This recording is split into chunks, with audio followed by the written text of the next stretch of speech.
Hi, everyone. Now that folks have their food, I think we're going to get started with the lunch keynotes. I'm Jason Harrow, the Director and Chief Counsel of Equal Citizens, which is a nonprofit started by one of today's keynote speakers, Larry Lessig, who everyone knows, and has been the organizing force behind the conference. I've been thinking with Larry about different aspects of the Electoral College pretty much every day since 2016. So it's been incredible to attend this conference and geek out on it with you all over the course of this weekend. Thank you, everyone in this room, for that. Before I introduce today's keynote speakers, I want to say a big thank you to Harvard Law student Margaret Mattis and her colleagues at the Harvard Law and Policy Review that everyone has encountered before. They've done a fantastic job putting together really what's been a novel conference. So thank you.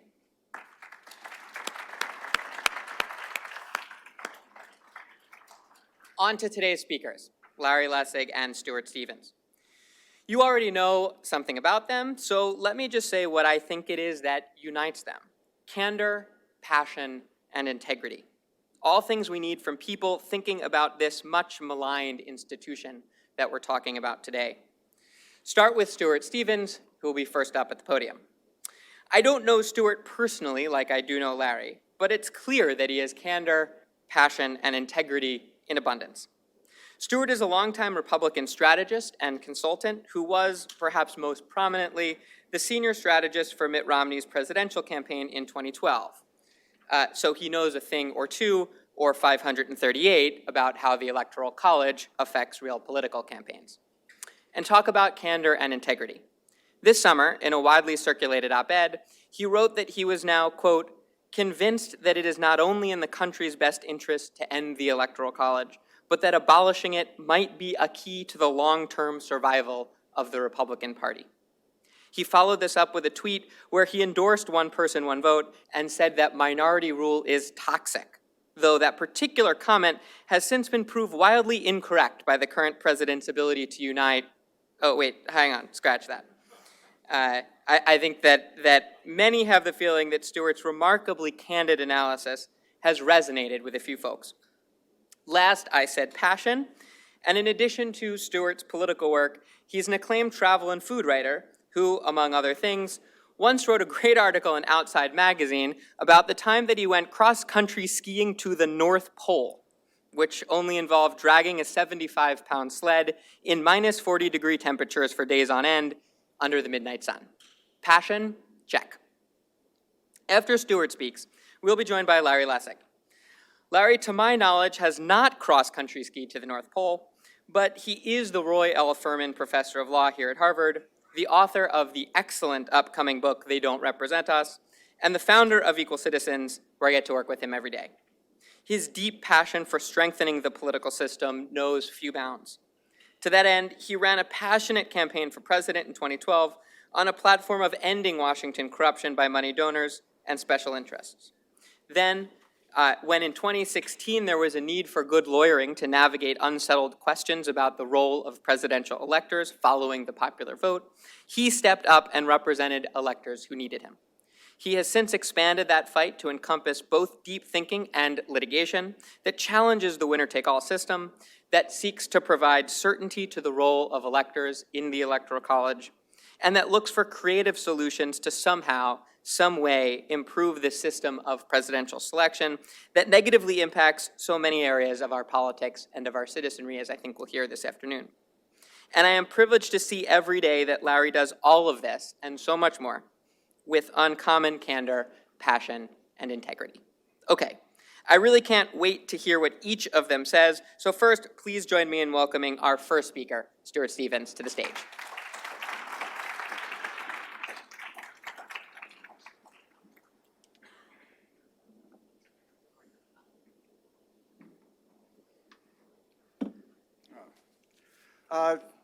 It's great to be here. Thanks very much. You know, when Margaret called me about speaking here, I told her, I said, you know, everything I feel about the Electoral College, I can pretty much sum up in one sentence, which is it sucks and we ought to get rid of it. She said, well, maybe you could elaborate a little on that. You know, look, here today are the leading scholars in the world on the Electoral College, its intended purpose, its history. It's been fascinating this morning. Just to be clear, I'm not one of those. I'm a guy who has worked in campaigns. But I do know a little bit about the Electoral College and how it affects presidential campaigns in practice. I worked in 5 presidential races, 4 won the nomination, 2 we won the presidency. Looking back, you know, it's sort of depressing to think about how much of my life I've spent in grubby little rooms trying to figure a path to get to 270. So for no other reason, I'd like to abolish the Electoral College. That doesn't have to be more. To be self-disclosing, I'm probably the only person here who has benefited from the Electoral College. In spring of 1999, I moved down to Austin and I worked on the Bush campaign and stayed through our glorious landslide. You know, after that campaign, some of us used to joke that anybody can get elected president when you get more votes, but when you lose by 500,000, it takes professionals. It seemed funnier then. You know, one of the ironies of the 2000 election, which is rich with irony on multiple levels, is that apparently the Gore campaign actually anticipated the possibility of losing the popular vote and winning the Electoral College and pre-spun some reporters to that effect the weekend before. You know, I'll be honest, in the Bush campaign, I was never involved in any serious conversations where we thought about the possibility of what might happen happening. We thought we'd win it all, which probably says more about us and our state of polling than the election. On election night, which was one of the strangest nights of my life, at one point we were all sort of crowded into Karl Rove's office, you know, confounded by everything that was swirling around us, Florida getting called, not called. And Karl's then 10-year-old son spoke up, and he had come up with this elaborate, plausible scenario that Bush could still win if we split Maine's electoral votes. And when he said this sort of hush fell over the room as we began to realize that, like, Karl's 10-year-old son was the smartest person in the room, which, you know, as I've said many times, it's working in a presidential campaign is very humbling in ways you can't expect. Look, let's just be honest about this. Republicans today, we talked a little bit, sort of danced around it. They were too generous about Republicans this morning. Republicans are for the Electoral College because it helps them win. That's it. If it hurt their chances, they'd be against it. There's no question about that. It's one of these sort of dirty little secrets, sort of like we're all going to die, that people just don't like to talk about. But you can't really come out and say that if you're a Republican, so you need to have some pretense for a higher purpose. So the current higher purpose is this idea that without the Electoral College, this huge swath of the country that now has become known as flyover, which is sort of absurd, but would be ignored completely, and it would all be decided by, you know, East and West Coast. That's not only nonsense, it's demonstrable nonsense. All you have to do is look at how campaigns play out in big states like California, Texas, Florida. If it was true that it was only the Electoral College that stands between campaigns and only campaigning in big cities, that's how it would work in those states. Campaigns are just about what works. That's it. There's no higher principle. And that's not how it works. I mean, look at the last Texas Senate race. 84% of Texas voters live in urban areas. But Beto O'Rourke went to all counties. I think there's 247 of them. He did better than any Democrat has in ages. When I worked for John Cornyn in Texas, we went all over the place. When I did governor's races in Florida, we went all over the place. I've worked in statewide races in California. You don't just campaign in urban cities. It's sort of absurd that they even say this, because everybody knows that once you get beyond student body elections, campaigns aren't about like how many people you're going to meet. You don't go to Miami to meet voters. If you're a Republican, you go to Miami to talk about issues that matter to Cuban Americans. You don't go to the villages in Florida to just shake hands. You go there to talk about issues that you think will resonate with seniors. It's at that, when you get on that level, where you go is really about a message. And where you go is really just sort of a set.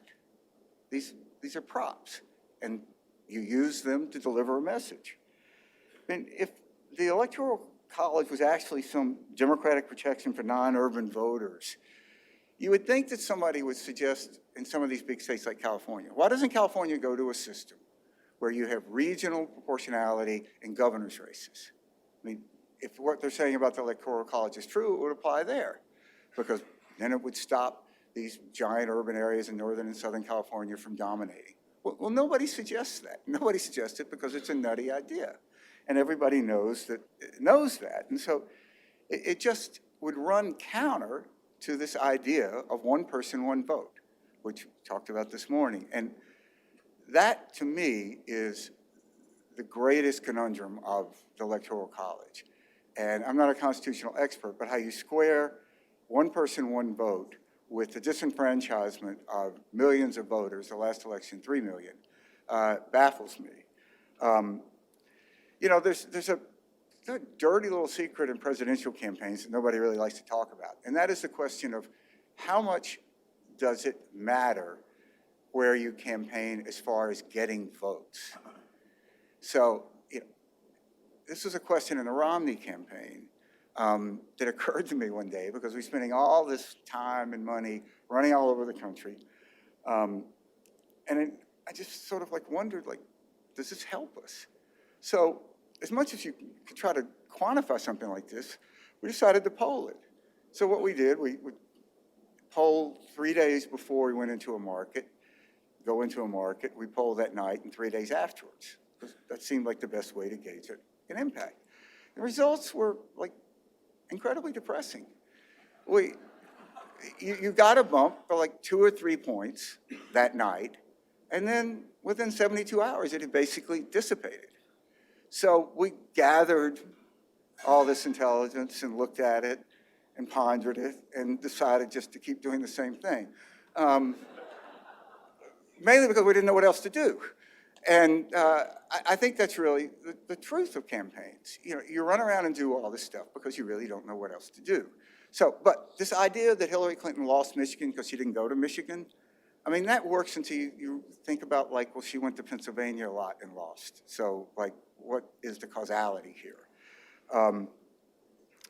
You know, like, much about everything in the Trump area, the opposite of what Republicans are asserting about the Electoral College is actually true. We live in the golden age of projection.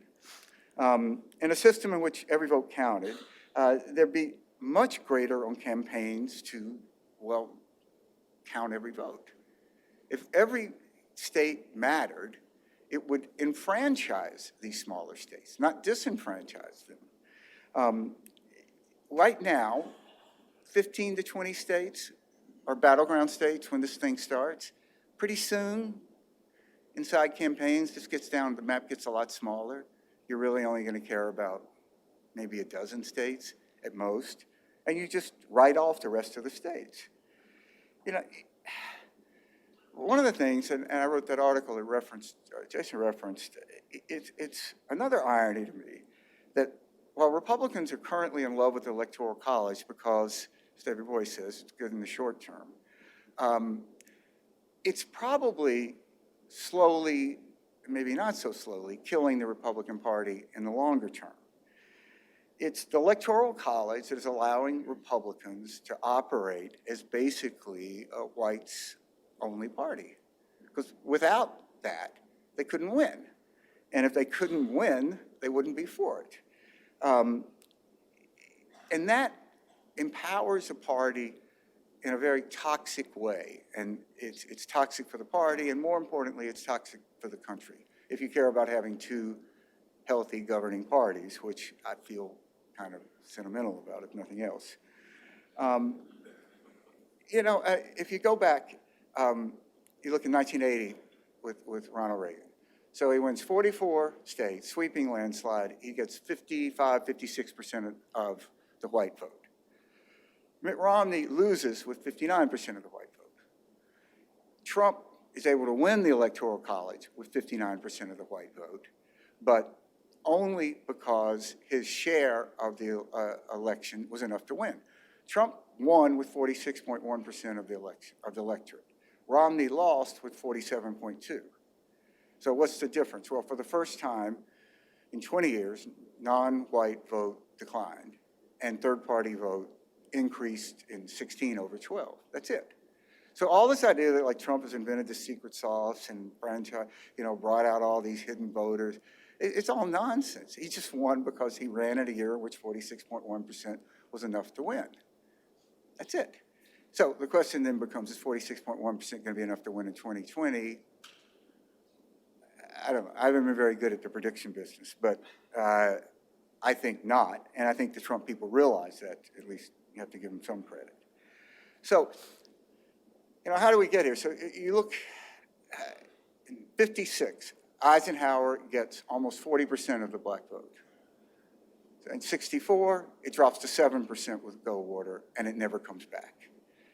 And to those that say that what is being said now by Trump as far as it affects Hispanics and other non-white voters, that after Trump, this is just going to go away, it's like, I don't think so.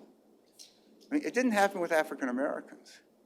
And what is being aggressively said by Trump about Hispanics, I think, is more open racism than Goldwater. Goldwater's against the Civil Rights Act, but he didn't go out and attack African Americans. Trump's actively attacking Hispanics. And it's interesting, if you look, Republicans used to do well with Asian Americans. Now we get crushed. So it's not like, Trump's out there attacking Asian Americans, but like they get the joke. Unless you're white, you're really not welcome here. And it's incredibly depressing if you worked in the Republican Party like I did, and I think it's incredibly depressing for the country. So in 2004, Bush got up to a little over 40% with the Hispanic vote. And, you may hate George Bush, you may like George Bush, but that is something he really felt passionately about and came to it quite naturally. And in Texas, there is a different relationship between Hispanics and the Republican Party, really, than anywhere else. It's more acculturated, the whole idea of Tex-Mex culture. I mean, even Ted Cruz gets upwards of 40% of the Hispanic vote. So Bush came to it very naturally and very passionately, but after Bush, it got 40%, then McCain dropped to 31%, Romney, we dropped to 27%, Trump banged around 27, 28%, it's a little hard to know, which maybe is okay, except the degree to which Hispanics are going up in the electorate. I mean, it's the fastest growing segment of the electorate. 2020, for the first time, it'll be the largest minority group in the election. It was 2000, about 6% of Hispanics. It's going to be over 13% probably in 2020. So the Republican Party basically is like losing $5 on every sale and trying to make it up in volume. And it's just, it's just simple not going to work. But as long as the Republican Party has the Electoral College, which convinces it that it can win as a white party, it's not going to change. I mean, Republicans aren't going to wake up, arguably no party is, which was also referenced this morning, and say, okay, this is going to hurt us, but for the national good, we're going to do this. I mean, that's just not going to happen. I think that if you didn't have the Electoral College, the Republican Party would be forced to grow or die. I mean, Trump is defining the Republican Party as a white grievance party, settling the score for the great injustices being wrought on white voters across the country. I don't think that that is in any way a viable future. It's not a viable future for a party with that. And if you look at Trump's base, it is non-college educated white voters. So not too long ago, if you go back to Reagan, in Reagan that was 70% of the electorate. Now it's a little bit over 40. And just as Hispanics are the fastest growing segment of the electorate, the fastest declining segment of the electorate are non-college educated white voters. You know, in the Republican presidential candidates I worked in, we never even talked about trying to win California or New York. It just never came up. And when you think about it, that's practical. I mean, you weren't going to win, but there's something about that that's really sick. I mean, that's like, what, 1 out of every 7 voters that you're just writing off and you're trying to run as a presidential candidate? It's also another deep irony. I mean, all these Trump people who say we have to have the Electoral College or California is going to decide the election, right? I mean, they forget there's over 4 million Trump voters in California. It's actually the second biggest state for Trump after Texas. So why is it that these 4 million Trump voters, like, their voice doesn't get to be heard? It just simply doesn't make sense. You know, one of the factors here about the effects of Electoral College that I really never hear talked about, and I wanted to bring up, is how campaign finance is affecting and interacting with the Electoral College. So as everybody in this room knows, and not many other people do, from 76 to 2008, we had federal funding for general elections of presidential. What that meant was, literally when you accepted the nomination at the convention, you walked off the stage, there was somebody there from the Treasury Department that had a check, and it was around $83 million, it would go up every 4 years. We'd always ask them, like, can you wire this? No, we do checks. And you took that, and if you agreed, everybody agreed until Senator Obama in 2008, you agreed as part of this deal that you wouldn't raise more money and you wouldn't spend more money. And everybody stuck to it. Then in 2008, you know, Barack Obama realized, their campaign realized, that they could raise unbelievable amounts of money, particularly on the internet. And they decided, you know, Obama had said he was going to stay in the system because everybody said that, and then they decided to get out. And if you read David Plouffe's book, The Audacity to Win, David's pretty honest about it. I mean, give the guy credit. He basically says, we did it because we could do it. So what did that mean? So McCain stayed in the system. He got like 83 million. Obama raised over 300 million for the general election. On election day, Obama had over 30 million cash on hand. So that just means, I mean, it just means they couldn't throw it out the door because they were spending money on everything. And if you talk to people who worked in the McCain campaign, which I didn't, this is not a small thing with them because they only had 84 million for the whole campaign. And Obama, like, couldn't find a way to blow through 35 million. What does this mean? Well, with the Electoral College, we're now going to have, we have all these vast sums of money being raised, right? So 2012 was the first time we had an incumbent president and a challenger not in the federal funding system since '76. Both candidates raised over $1 billion. So you have this vast amount of money, and you start thinking about it, okay, so this is going to be more, all this money is going to be concentrated on a dozen states, 15 states. Inevitably, it just increases the power of money. And it's not the intention, but it's the end result. If you had a national election, and look, I'm all for federal funding. I've become like a radical on this. I'm for federal funding of all federal elections. I would go back to the system, but history shows that once you get out of a campaign reform, you never go back. But if you had $1 billion to run a national campaign, the impact of money would be less than if you had $1 billion to run in 12 states. So as a factor of really driving campaign actions, the lack of federal funding now, I think, is an equal part of factor is the Electoral College. The only voters then that end up counting in these states, like California, New York, are donors. So, okay, we have these limits, that still sticks to the extent we have a functioning FEC, but let's pretend we do. So that's what, $2,700 a person, right?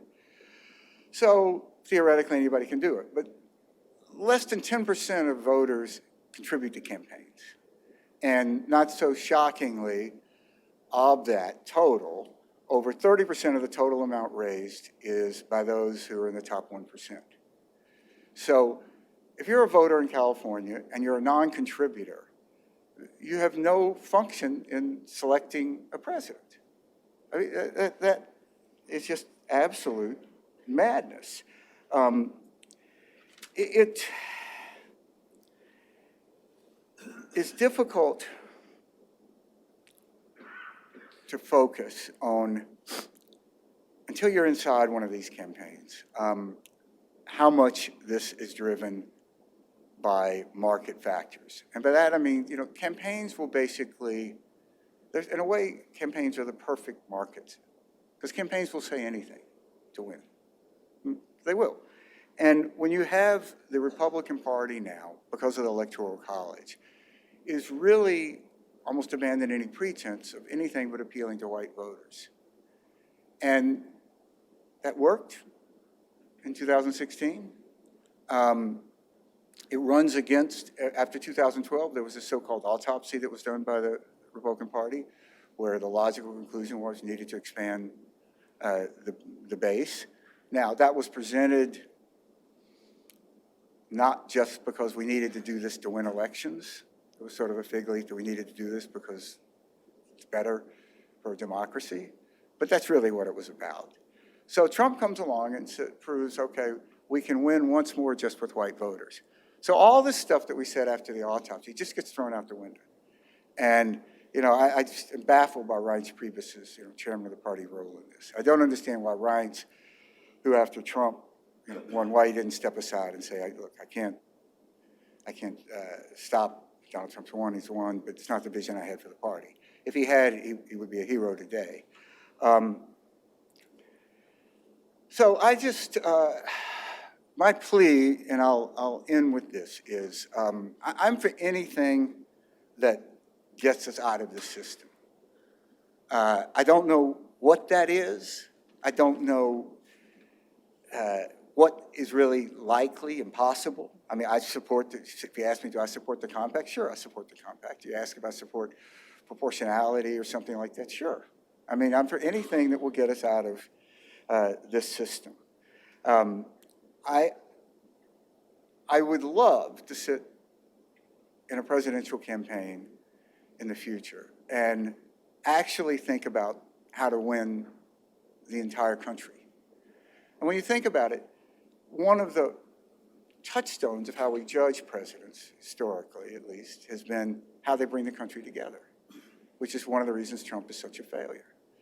But when we select a president by a process that you're not benefited as a candidate from bringing the whole country together, it runs entirely contrary to what we want in a president. It simply doesn't make sense for a logical, functioning, thinking democracy to have these sort of contrary value to the contrary system of picking that leader. So I'll just leave it that maybe it's crazy. I mean, I wrote a book about the Bush campaign that was called The Big Enchilada, Adventures with the Cockeyed Optimist from Texas Who Won It All. So maybe I'm just being a cockeyed optimist here.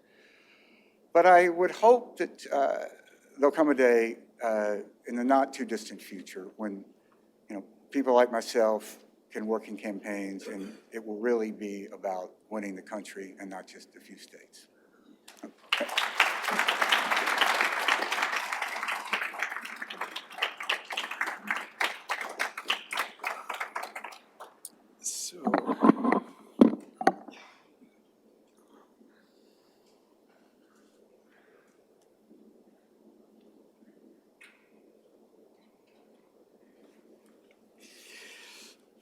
So I want to start by, like everyone else, thanking Margaret Mattis and the extraordinary work that's been done to pull this together. And especially thank the panels this morning who have set up the presentation I want to make right now perfectly. Because what they left on the table is what I want to pick up and run with. And I want to run in Stuart's direction by saying, I'm for anything that would get us away from where we are right now.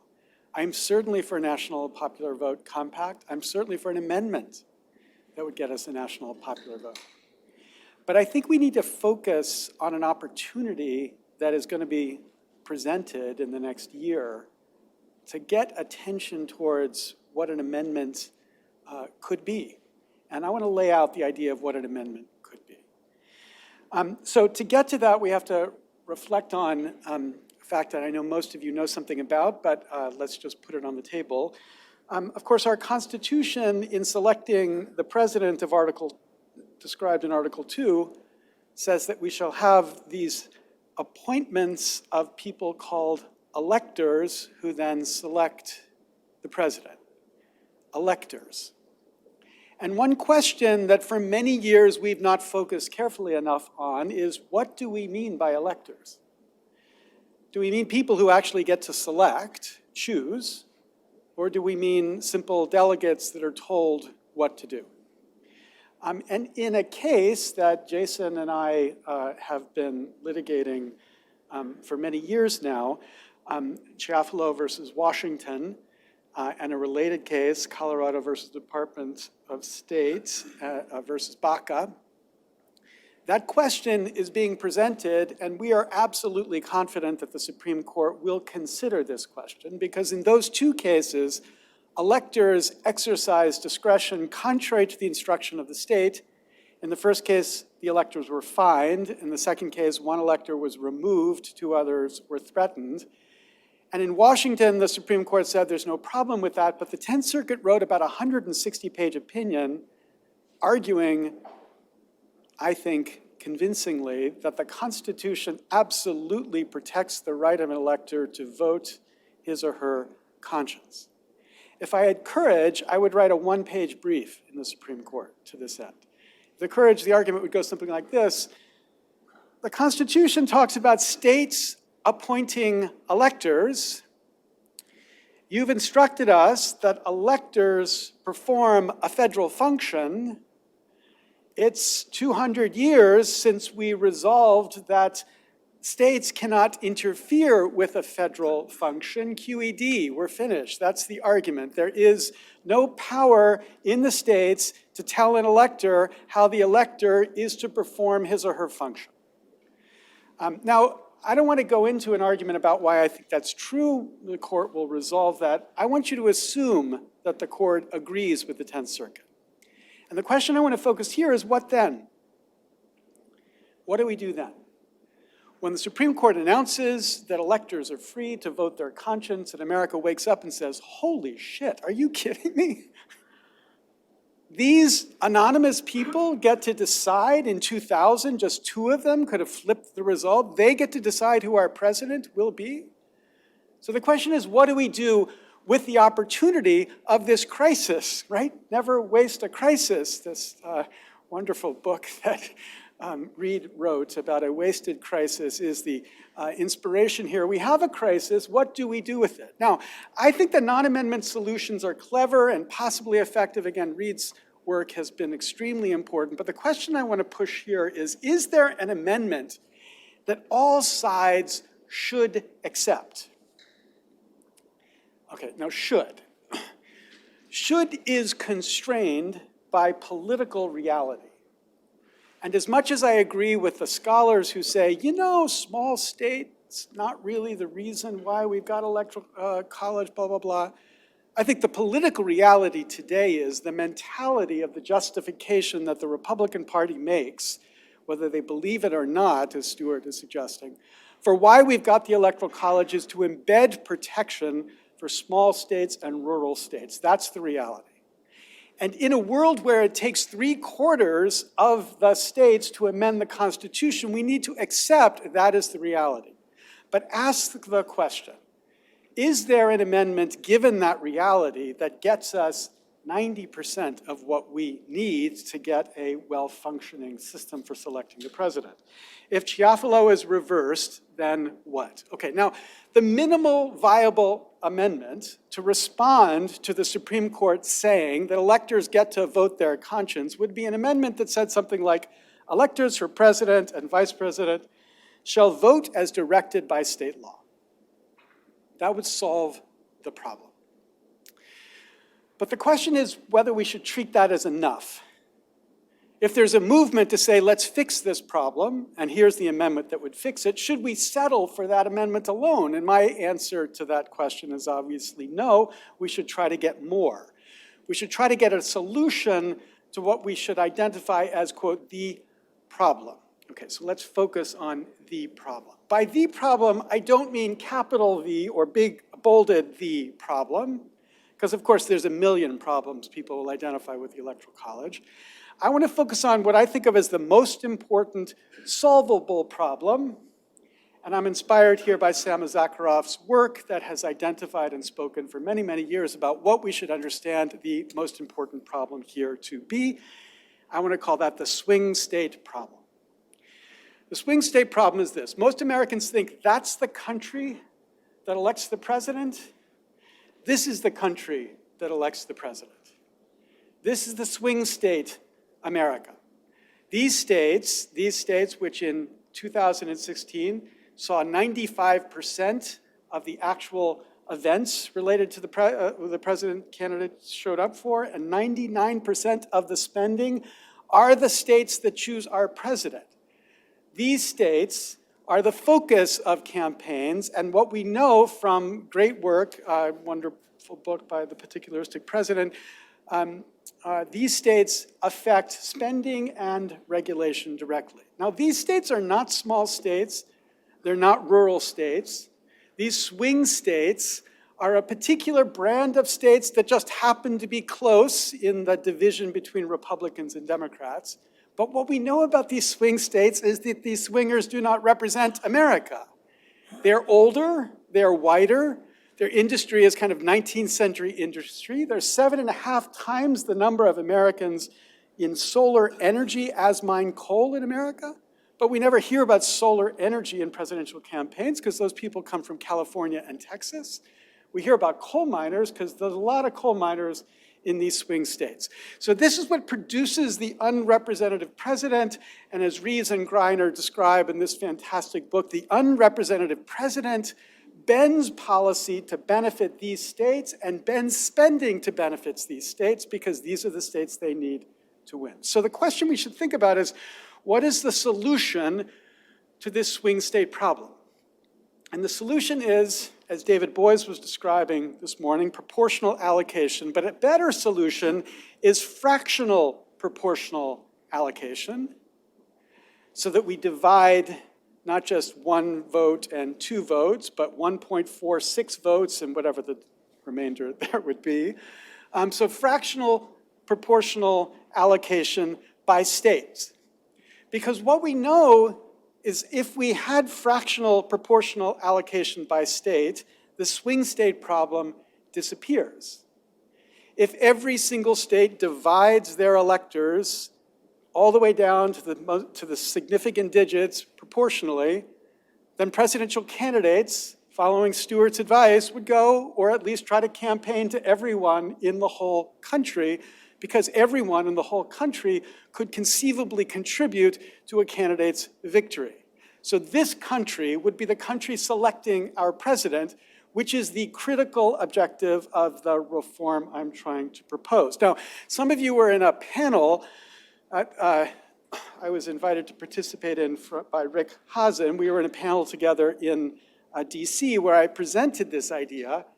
I then walked out and I received this email from Kevin Johnson, who's here, pointing me to exactly the same idea that he had just published in a piece that argues for exactly this solution. So Kevin and I have begun to think about how we could bring the activities of the Election Reformers Network and Equal Citizens together to push for this conception of an amendment that tries to address the problem that I think we face given the opportunity of this decision by the Supreme Court. Fractional proportional allocation by states. Okay, that's the big picture. Here's some details to this. So detail number 1. This amendment would be to divide the result between the top 2 candidates within a state.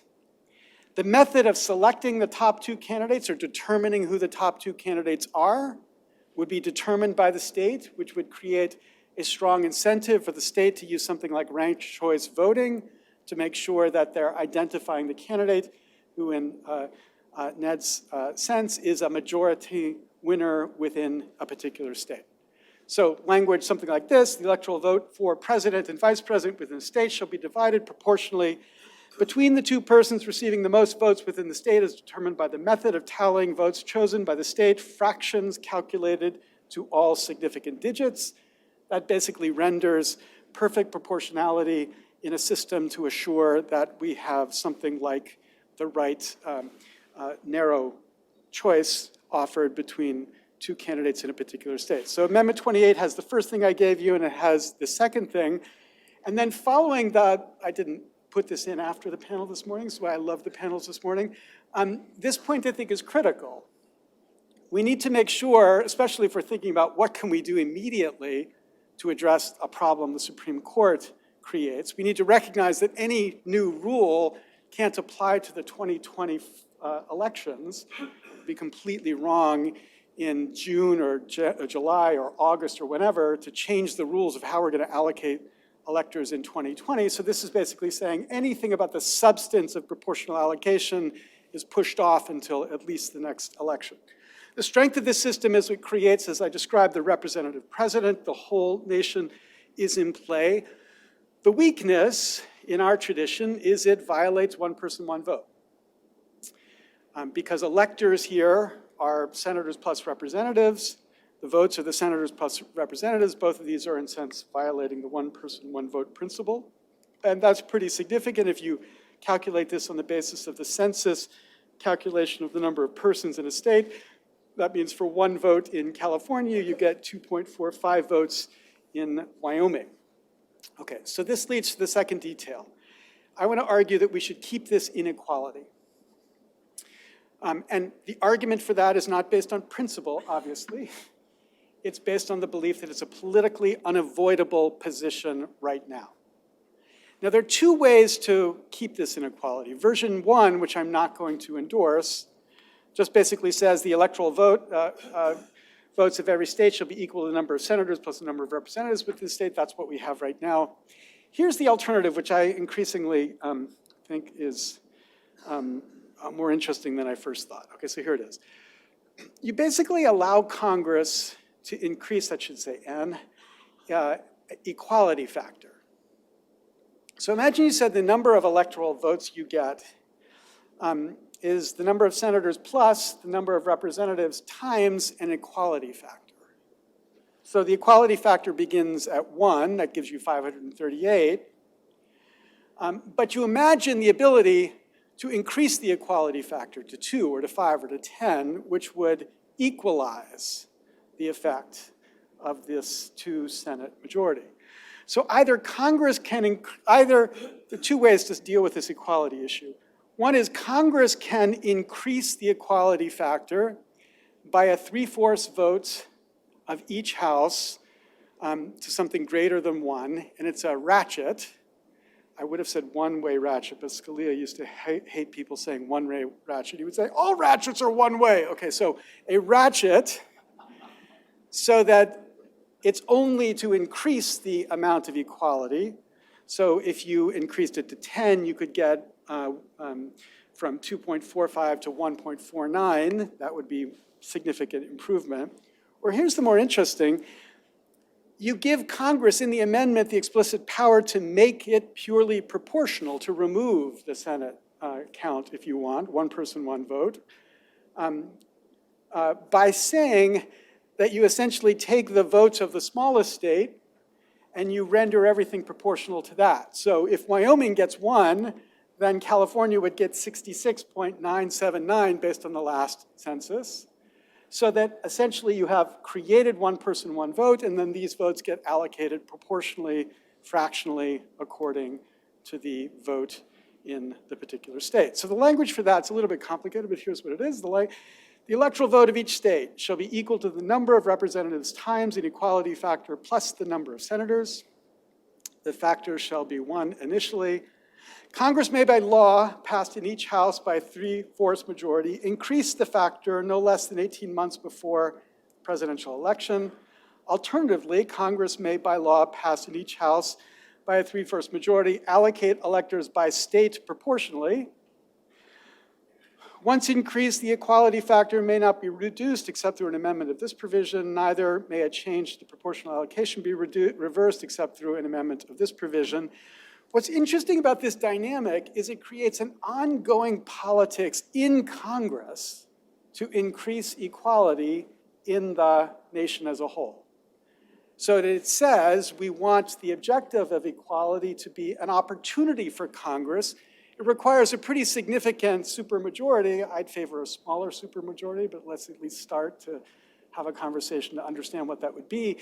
But it fixes, in a certain sense, the weirdness of Article 5 by effectively giving them Article 5 power through this delegated ability to increase the effective equality of the system for choosing our president. So, okay, Amendment 28 gets that added as well. Here's a third detail.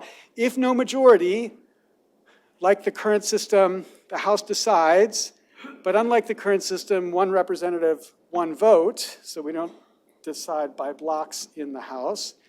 That change happens immediately. So this would be effective immediately upon the passage of the amendment. And here's the critical fourth thing that makes any of this conversation even sensible. The amendment would be ratified by convention. We all remember, of course, that 2/3 of Congress is required to propose an amendment, 3/4 of the states to ratify. And so ratification is either by legislatures or conventions. Every one of our amendments except one has been ratified by legislatures. The problem with legislatures is they take forever. The one that was ratified by a convention was the 21st Amendment, which repealed prohibition. And of course, because people were eager to drink, they convened conventions to do it, and the conventions rolled ratification incredibly quickly. So the 21st Amendment was proposed by Congress on the 20th of February, 1933. It was ratified in the states by December 5th, 1933, because the states piled the convention upon convention, and the resolution flowed very directly out of the control of these troubling state legislatures. And basically the same thing would be copied here, but we could probably do it faster because we have even better technology for facilitating that conversation in series of conventions. Okay, so that's the fifth part. So 5-part amendment, this is its structure, its objective is as we've described. It builds on this certain potential. Hear me just a couple more thoughts, and I'm happy to take questions. So what this would give us is a representative president, a president where voters in all states matter to selecting that president. And because it's voters in all states, it would create a stronger reliance on parties on all states. Because even though Stuart describes this idea of like crafting presidential campaigns that manage 12 states, it's really almost impossible to imagine a presidential campaign standing up and being able to run effectively campaigns in all 50 states. You need to build infrastructure, and I think this is a positive consequence that it increases the need for effective party organization around the country. And the other thing that it does is it increases the demand for public funding or the return to public funding. You know, the Reagan administration birthed this phrase, starve the beast. If we cut taxes, then it will force government to shrink. This is kind of the reverse of that. If you make it that the cost of presidential elections is just so high, people at a certain point are going to say, okay, forget this idea of raising this privately. Let's shift to a system of public funding to publicly fund these elections. Okay, so that's the consequence. What do each side give up? What the left gives up is the idea of immediate one person, one vote. But you should ask the question whether that's really giving anything up, because you should ask, is it really feasible to imagine us moving to one person, one vote immediately? And if you don't think that's feasible, and I'm willing to fight on two fronts at the same time, fight with Reid to get national popular vote, but talk about whether we can have an amendment to get one person, one vote immediately, I think is a very different matter. If you don't think you're giving that up, then maybe this isn't much that the left is actually giving up. What is the right giving up? The right's giving up minority presidents. We've had 2 in the last 5 elections. And it's giving up contingent states voting as a bloc, or the contingent election being an election where the states vote as a bloc. And can anybody really defend that idea anymore? So it's not like that's giving up much, but what it's getting, the right is getting, is the ability to continue to insist that the Electoral College is serving the function that they say it's about, avoiding flyover democracy, even though I think Stuart's absolutely right about the dynamic. I mean, what do I know? He's the political expert, but I would defer and agree there's no reason to believe you have flyover democracy if you had one person, one vote. But whether you believe that or not, it is the rhetoric, and this is a way to respond to that rhetoric. And together, I think this means there's should be an opportunity to get people to think about an amendment. And again, what motivates it is the Supreme Court throwing this problem before America and saying, you know, you've got this crazy, crazy system where these individuals could flip a presidential election. I think if Chiafalo gets decided the way I think it's going to be decided, this would be much better than the status quo for everyone, for the right and for the left. And if Chiafalo is decided, there will be strong motivation to get something better for both the right and the left as quickly as we possibly could. Okay, that's all I have to present. Thank you. So Margaret, did you imagine questions or both for Stuart or me, or? Oh, whatever, okay. Yes, Alex. Larry, the part of your proposal which I'm most skeptical about involves the sort of ongoing congressional tinkering with the formula to kind of make it more or less or something. I mean, I guess I would simply register that creating any mechanism which is going to potentially change the rules of the game from one election to the next seems to me very hazardous. And then in connection to that, do you know of any country that has ever successfully used a complicated formula for allocate? I mean, a formula that complicated to allocate its votes?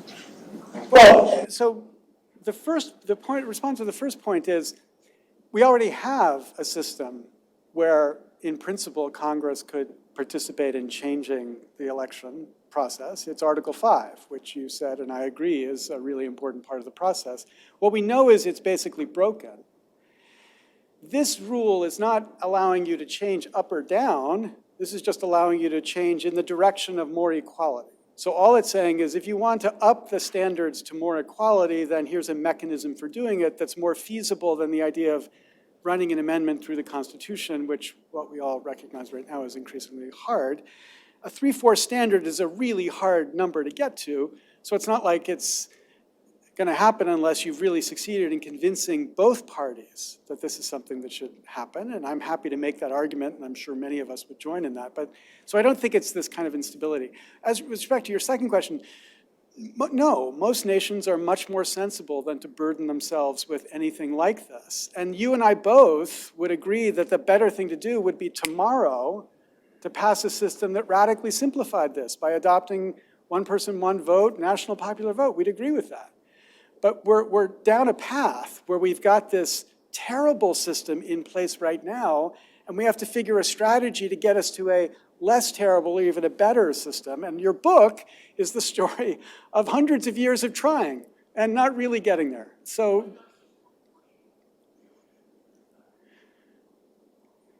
rather than a proportional where you can change the rate. You're saying dump the equality factor. well, but again, if I thought that was politically feasible to say simply proportional, I'd be all for that. That's, of course, better. Yeah. Yeah, but my point is that requires, so you either accept the idea that we embed the 2 Senate edition right now forever, and I think that's less preferable to at least giving a chance to eliminate it or reduce it or mitigate it. It's giving the left an ability to say, look, you're not giving up the fight for one person, one vote, we're just shifting it to a different place. Or if we could get rid of 2 Senate addition right now, I'd be all for that too, of course, obviously. But I'm just, suggesting that we start at a place where I've never been in an argument. In fact, this morning was the first time I've ever been in a forum where people have openly said, the small state thing isn't really a thing. I mean, in the political space, this is the thing people think on the other side. And so we could have academic arguments about why it isn't. Turns out I found making academic arguments doesn't always win. So we got to accept the political reality here, and that's all I'm trying to respond to. Yeah. I'm someone from one of those rectangular small states, and I guess I would just echo the sentiment from a practical standpoint. If you've got to get to 3/4 of the states and state conventions, I see Section 3 as being a hang-up, and a hang-up where a lot of people, they may be able, we were talking last night about normative principles versus realpolitik, and I think the normative principle of proportionality is something that there's a shot of getting consensus on. But beyond that, I can see people saying, we'll take a shot with the faithless elector. That's more palatable to us than agreeing to Section 3. I just. So your sense is eliminating the Senate addition, or your sense is just embedding it and just having proportionality given the Senate addition? But with the Senate addition, so you get 2 votes for Senate? That basic structure from the Electoral College today, despite all of the arguments we make regarding, is that really fairly proportional?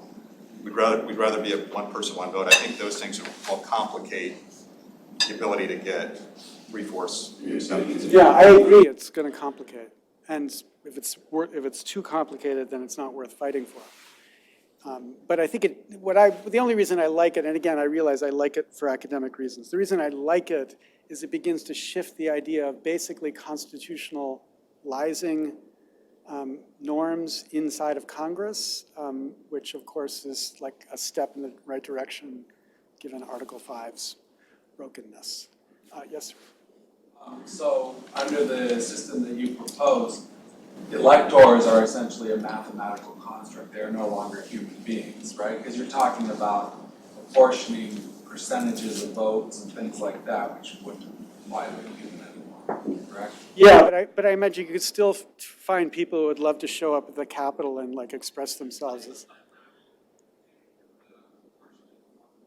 Right, you have to get enough people that are electors to be able to divide out that proportion. Well, no, I think the way it would work is an elector, like you can vote stock. Elector would say, I vote, 0.264 of my vote for the Democrat, and I vote the balance for my Republican. But the other thing you do is get rid of the electors altogether. It seems to me it's a modification is not really necessary, but it effectively is what it does, of course. Dan?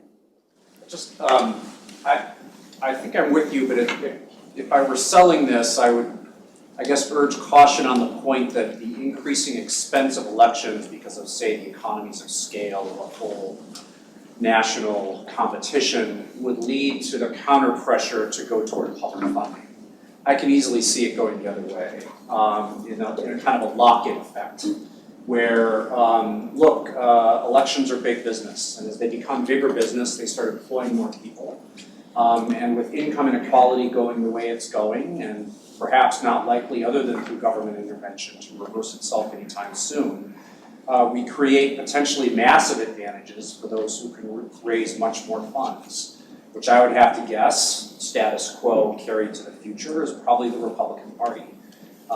Not necessarily, but that would be that. So it seems to me it might be a nice argument to make to be able to say this puts us on a better platform. And this might matter really only for an academic audience. But I don't see the connection there. Yeah, I mean, so obviously, I think there's also work to be done on the funding in general. I think we're actually seeing a bit of not a bit, we're seeing a lot of exhaustion among funders in this current dynamic. If you increased it substantially, that's, plus that exhaustion, that's what's leading me to think people would be more open to an alternative. But it wouldn't be that I would suggest this is the cause of the adoption of an alternative. What has to happen to get an alternative is a leader, a presidential candidate, making the alternative a central part of his or her campaign. So yes, those things go together. I just think it makes it easier. You know, I think it was Guy Charles last night who sort of made me see, and I think it's a really important point, how this really reinforces the need for effective state parties if you began to imagine 50 state races or 51 jurisdiction races. And that, I think, also could be supported by a much more aggressively party-focused public funding regime. Sam? Fractional electors and equality factors, it kind of reminds me of, there's this Borges story about a map so large that it covers the country and is exactly the size of the country. And it just strikes me that it's like, it's got this weirdly clever quality that might be a little too clever for a constitutional convention. So what about, can we, like somebody here was talking about the German parliament, or what was talking about there. How about just an amendment, if we have to get 3/4 of the states to go for it, just an amendment that adds 50 electors for whoever wins the national popular vote. And then it kind of like just puts a big piece of Bondo over the whole problem. Yeah, I mean, if all you did was to add 50 electors for the winner of the national popular vote, you wouldn't have solved Sam's problem, because you wouldn't have created the dynamic of a president who's interested in representing the nation as a whole. The reason to adopt fractional voting proportionally is, you know, David Boies this morning was talking about how proportional elections would make more states in play, but it wouldn't necessarily make a lot more states in play, because of course the cutoff, you know, like if you're in a 3 electoral vote state, to go from 1 elector to 2 electors requires a huge shift in the percentage of votes. So the only way to actually make it so that there is sensitivity in every jurisdiction is to have fractional voting. And the advantage of National popular vote, then you got to win the national popular vote. No, but the point that Sam is making is that you want the incentive to be to vote, to campaign in every state. And if, you know, the dynamic of winning the national popular vote doesn't depend on winning every state or even campaigning in every state. Look at Hillary Clinton in 2016. So you're not addressing the core problem that I'm accepting as the challenge, which is the other Sam's problem here, which is how to make sure that you're creating an incentive to be in every single state. Sam? There's a problem with trying to fix too many things, and I think that's what Sam Wang is getting at. So 16 years ago, Alex and I were at a conference with Arthur Schlesinger, who proposed, I think his number was 500. Go with 100. 100, okay. So, and the question that we raised at the conference was, why not make it 500,000? Why not make it just something so that everything else is liberated? And there are ways you could substitute in the national popular vote by clever manipulation of the Electoral College. That would take care of one problem. I would encourage you on your proposal to think about whether the one person, one vote issue is significant. It's significant now, but once you have more competitive elections, the amount of distortion, as you said, is 2.75 to 1, but it's only about a very small number of electors where it's 2.7. So if the other Sam would do the mathematics of voting power that flows from that, I think that the effect might be even more marginal than that. It's just not a big deal compared to the Senate, compared to a lot of other institutions that we have in this country. I think simpler is better in this regard. I accept that, and I'm grateful for that, because that's my intuition too. I just report, as you've been in the same place, the fact that when you're engaged in a discussion about how to change the Electoral College, you get screamed at from 2 different directions. And one direction is the Republican direction of we got to make sure we don't have a flyover democracy. And the other direction is we have a principle of one person, one vote. And it's hard to make the argument that, yeah, we do have that principle. It doesn't matter that much. But I believe you're right. It doesn't matter that much. the other is not. That's a good point. That's a great point. He said that one of those constituencies is a veto constituency. It would have the capacity to block it, and the other is not. And so maybe that's a reason to consider it.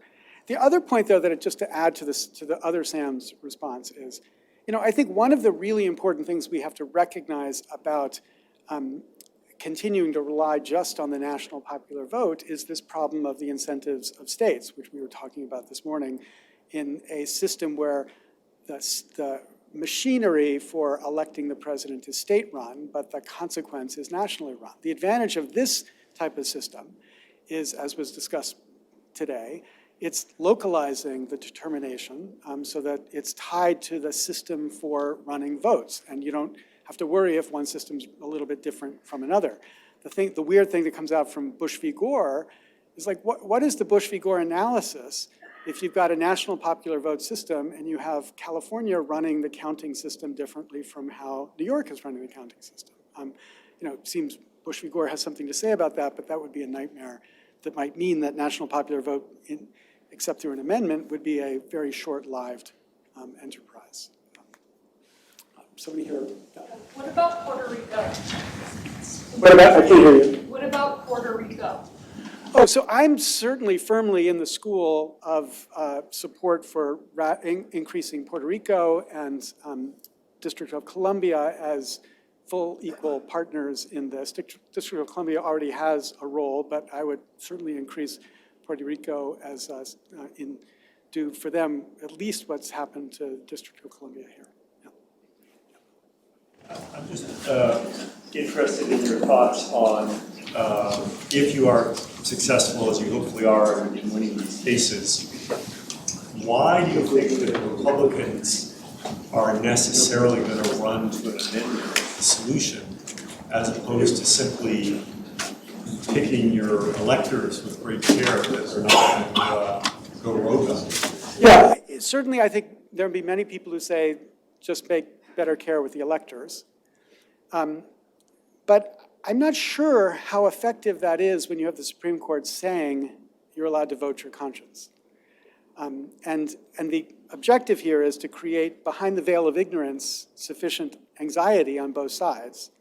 Because behind the veil of ignorance, you don't know who it's going to benefit. Like, could it benefit Trump, or could it be hurtful to Trump? And I think that's what's creating an opportunity here, however small. Let's be realistic. I'm not saying this creates a probability of anything. I'm just saying it creates a possibility, an order of magnitude greater than anything we've had so far, right? So it's a chance to do something where before we had no such chance, because before, the conventional wisdom, I think, is, as people were commenting today, that there's no chance we could ever create an amendment that would have an opportunity of passing. Well, that might be right.